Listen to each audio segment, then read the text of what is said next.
Welcome back. Today, I want to tell a story and also do a recap, going over some of the things I've previously discussed. Pardon the redundancy. How did I get here? How do I get to this place of believing what I believe? What happened? What put me in this position? Today, I'm an anarchist. Today, I believe in equity, equality, freedom for all people. Men, women, non-binary, gay, transgender, any color, every ethnicity, every religion. Today, I am an anti-capitalist. Today, I am anti-consumerist. Today, I'm sober of any mood or mind-altering substances. Today, I have a spiritual practice that is not Judeo-Christian or Abrahamic, although I do love me some Jesus, the real Jesus.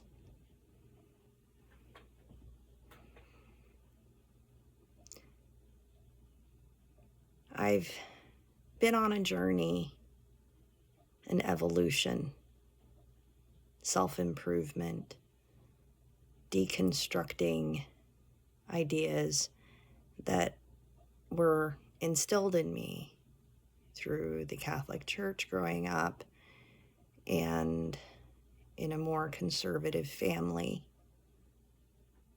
but through schools, private schools, and society as a whole.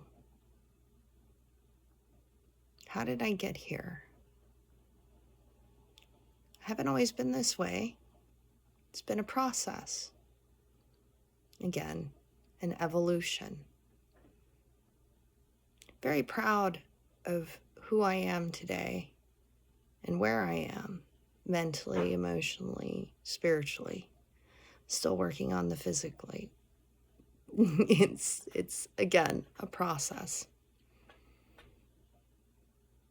I'm not perfect. I'm flawed.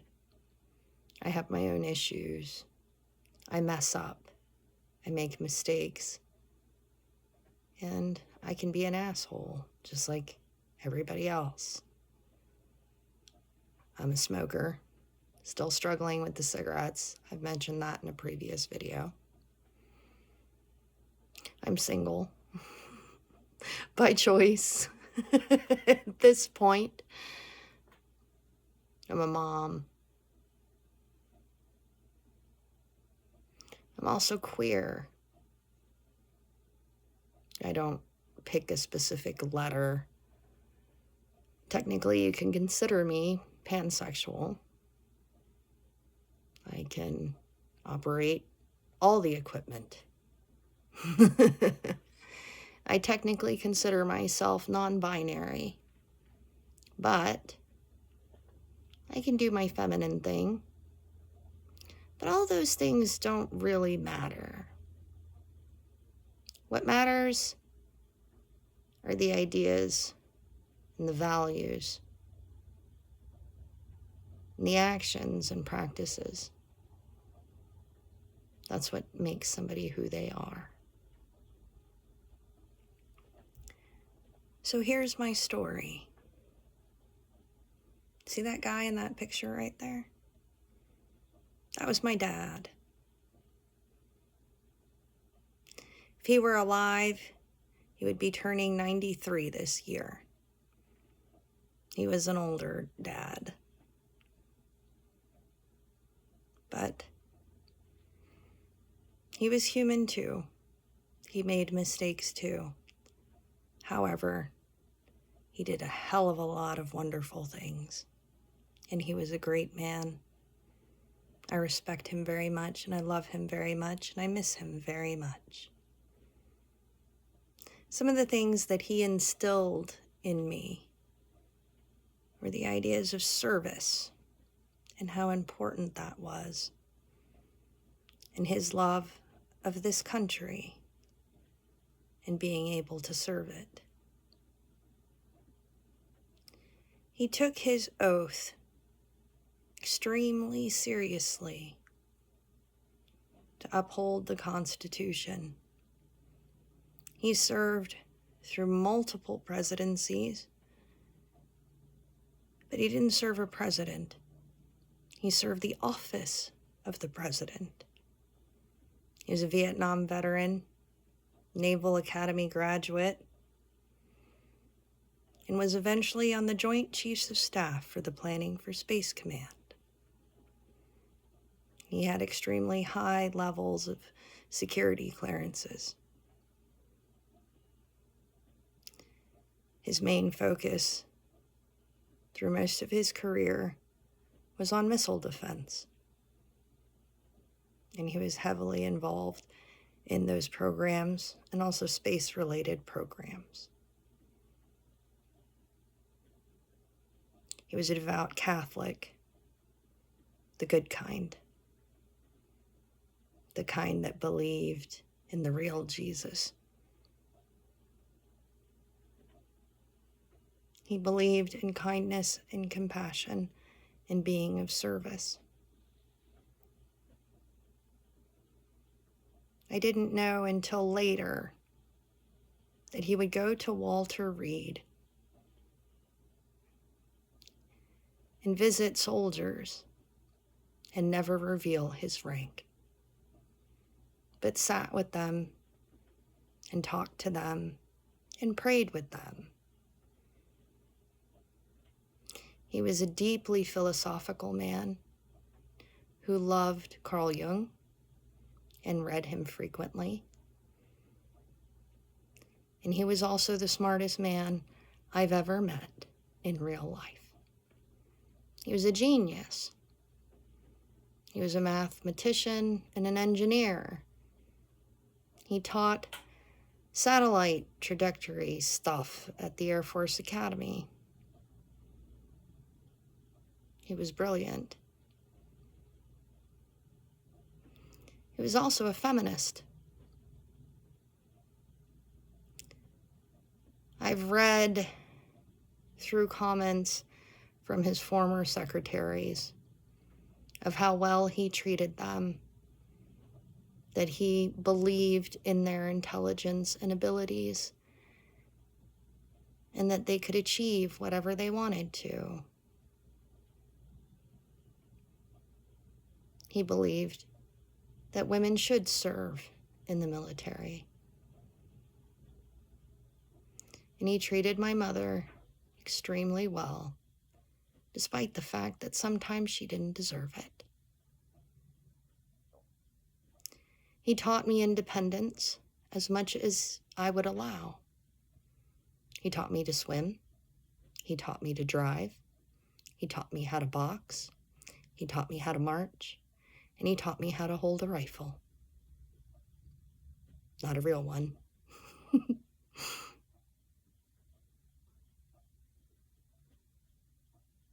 He taught me to care about people and to be involved in my community.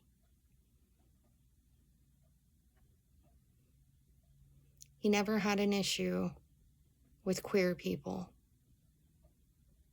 even though it conflicted with some of his more conservative Catholic beliefs. He never thought that anything was wrong with homosexuality,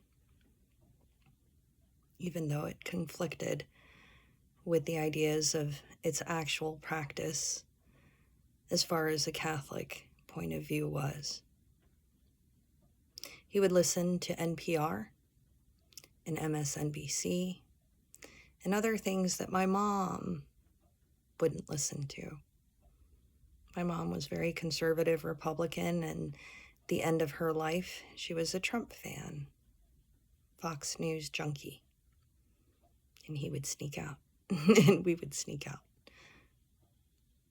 Listen to other things. Talk about things.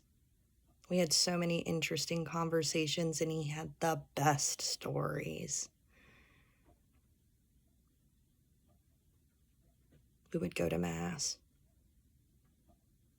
Even though I'm not a Catholic today and I have my own issues with the church, he did it as a practice.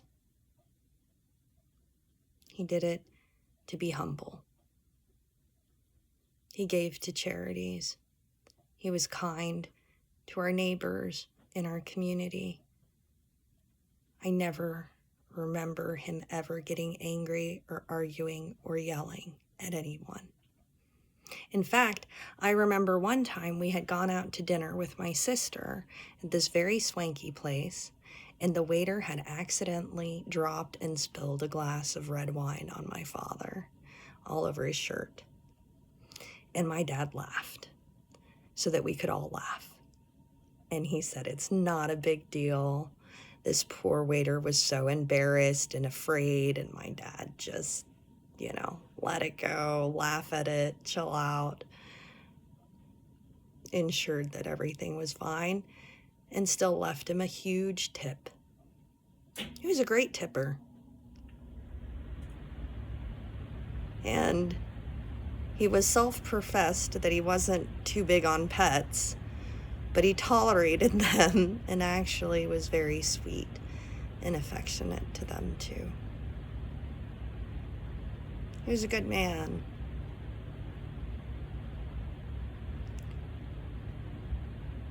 But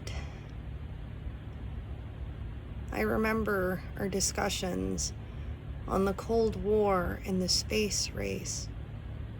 What the Soviets were doing, all of this stuff, some of his work that he could talk about. And I remember when the Cold War ended, I asked him what his concern was now if it wasn't nuclear. He said technology, of course, cybersecurity, just technological issues in general. And maybe if somebody snuck in a small dirty bomb into a city. But he wasn't worried about nuclear war anymore. So I asked him what the new agenda would be, what the new battlefield was. And he gave me a book.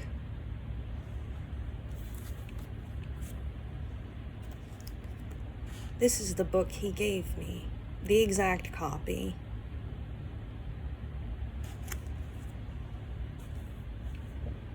I highly suggest that you read it if you haven't already.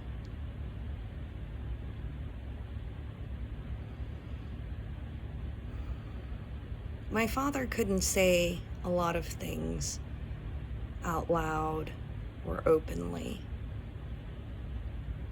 but he would ask me questions. He would make me think. I remember when a lot of this crap in the Middle East was starting to clear up and we were supposed to give them 80 some odd billion dollars. And he said, what would you do with that money if you were gonna get it in that country, or who would you give it to there? And I thought about it. And I came back and I told him, I said, I would give it to the women. Because if you give it to the men, they'll continue to buy weapons and fight. But if you give it to the women, they'll build hospitals and schools and stores and maintain infrastructure, all of that. He thought it was a good idea.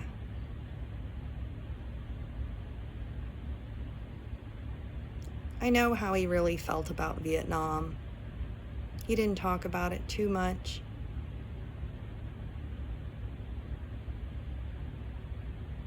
But I remember the music that he would listen to. that was his favorite music during that time period. He would teach me a lot about music in general. We loved to introduce each other to new music. He thought mine was pretty crazy, but he tolerated it. But it was things like Bob Dylan, Joni Mitchell. He was a fan of the Man in Black, Johnny Cash.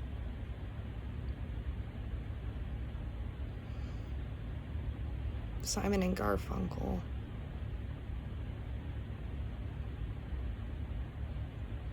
But yeah, he wasn't a big fan of Vietnam. And it did do a number on him. But he dealt with it.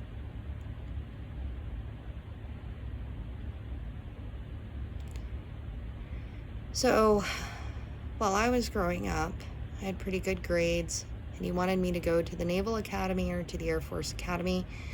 And I didn't have an interest in that. I just wanted to be normal, fit in. So I went to college for a while. Didn't finish. Learned a lot. And later on, I actually did want to go into the military and become a Marine. I wanted to enlist. And he was livid in the subdued, kind way that he was. But he begged me not to go because he was worried for my safety. And we would argue about it. And he said, fine, if you're gonna go, I'll swear you in myself. He made me memorize that oath and take that oath with him and practice.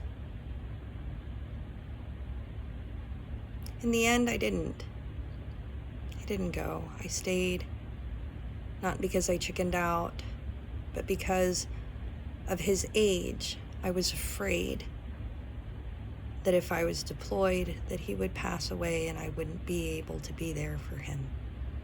So I stayed to be close to him and be around him in his older age. So instead, I became an EMT. I found a way to serve, to be a part of my community.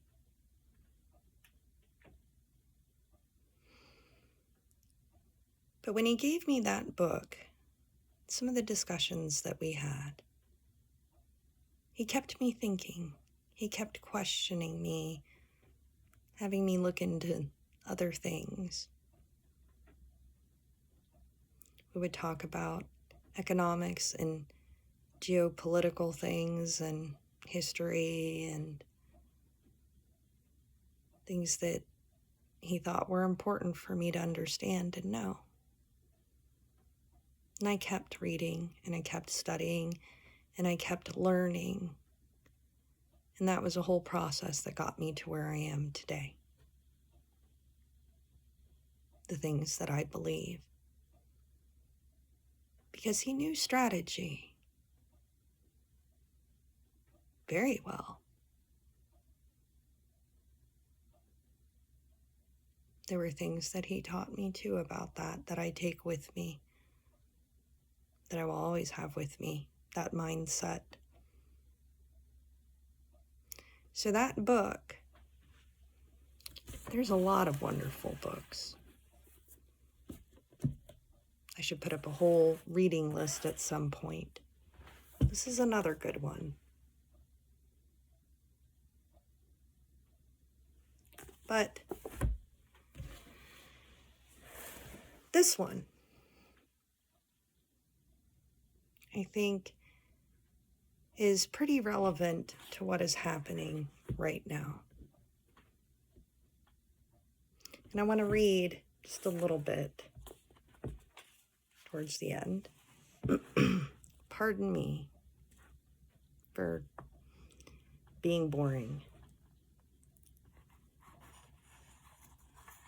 It says, as I traveled across the United States after the publication of this book, I found people who teetered on the edge of what I came to think of as a modern revolution.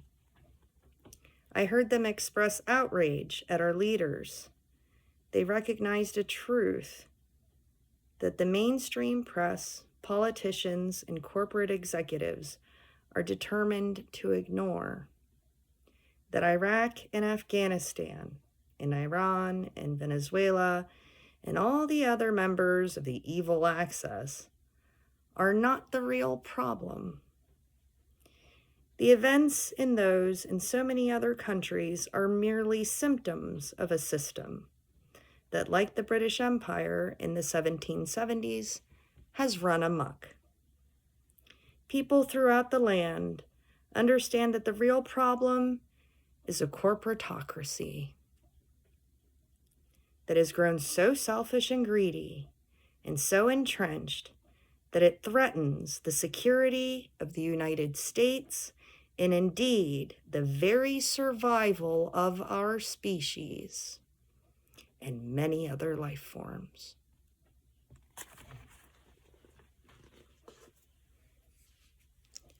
So when I talk about dropping the dollar as strategy,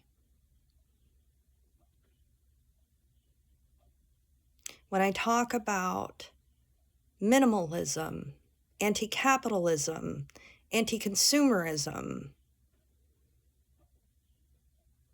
letting go of comfort and convenience,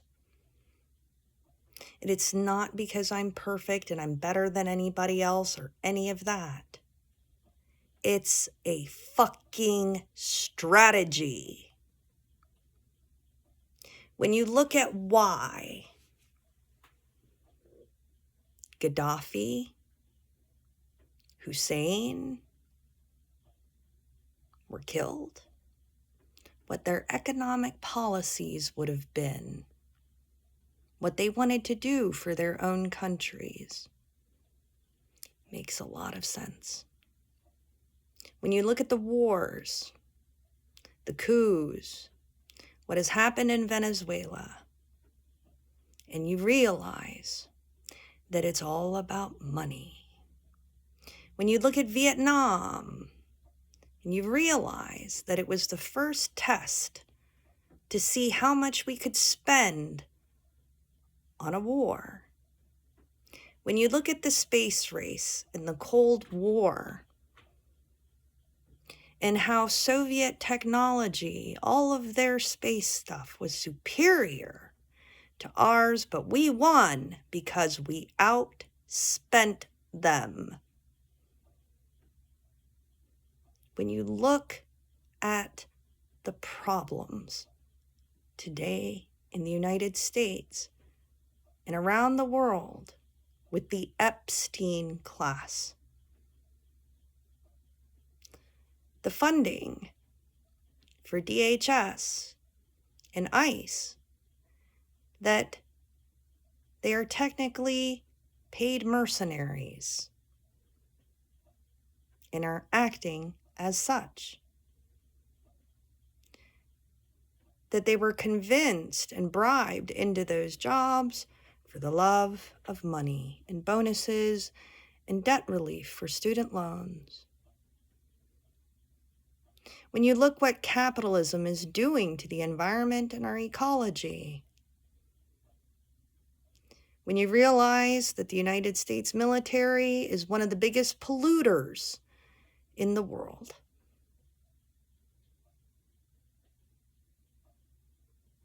when you see that large amounts of money and power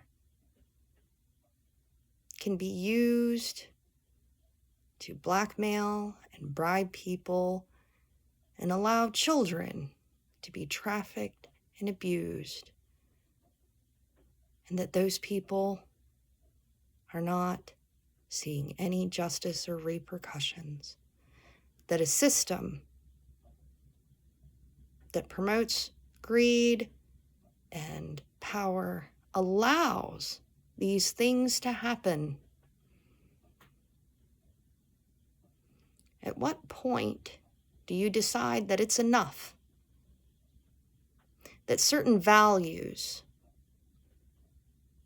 that the human spirit, and that freedom to live in a safe environment, in an ecologically stable environment, supersede the psychopathic desires of a few.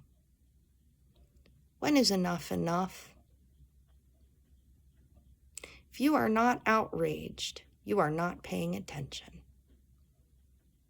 And I think so much of what's been going on, the chaos, the speed of which it is happening, is a tactic to stress and destabilize people. It's to instill fear. Don't be scared. Get angry. But also learn how to use that anger and channel it into positive action. Don't give in to the fear. Don't let your anger control you. Get into action in positive ways to ensure your own security and the security of those around you. My father would not tolerate what is happening right now for 1 second. And I guarantee you, he is rolling in his grave at Arlington Cemetery.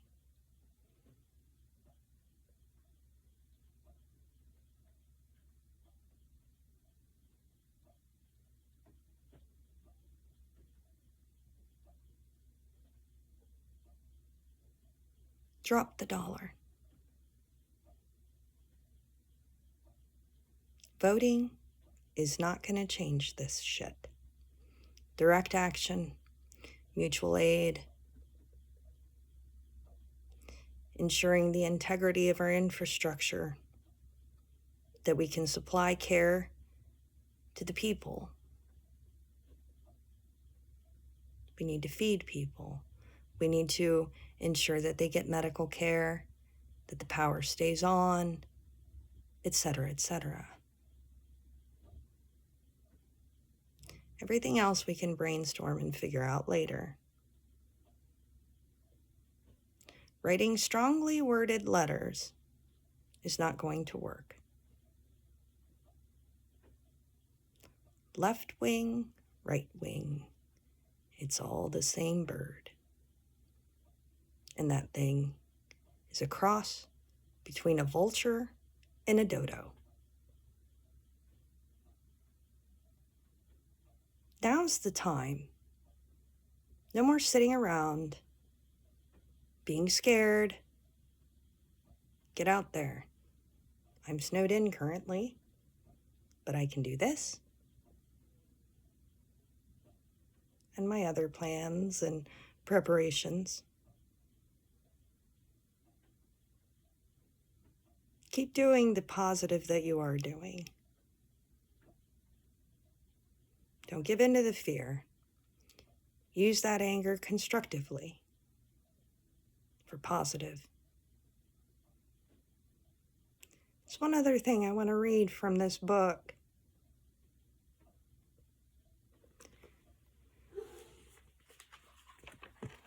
And I really believe in the values that this country was founded on. Freedom, justice, the whole shebang. Do I think we did it right the first time? No. If we did, we wouldn't have had to amend the Constitution as many times as we have. Everyone would have been given the equality, women, people of color.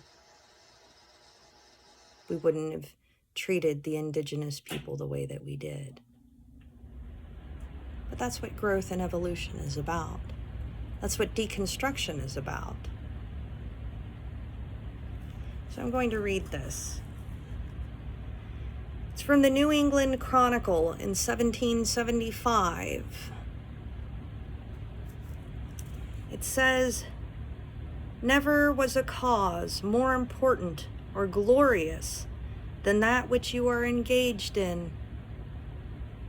Not only your wives, your children, and distant posterity, but humanity at large, the world of mankind, are interested in it.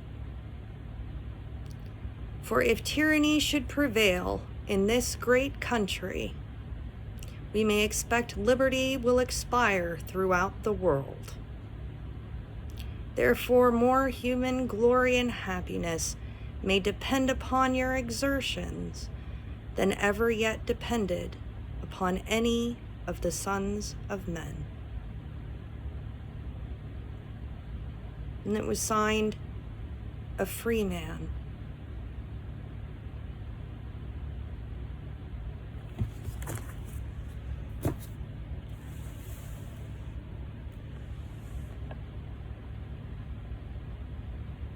Figure out your values and what you believe in, who you really are, and commit yourself to it. Don't give in to the fear. Don't let your anger overpower good decision and positive action. Stay away from long-range acoustic devices. Helps to go sideways, to stay further back. Be safe. Take care of yourself first, because if you're not okay, you can't help anyone else. Always remember safety first, so that you're okay to take care of your neighbors, your friends, your family, and your community. Do the next right thing. Stay positive. And I'll see you next time.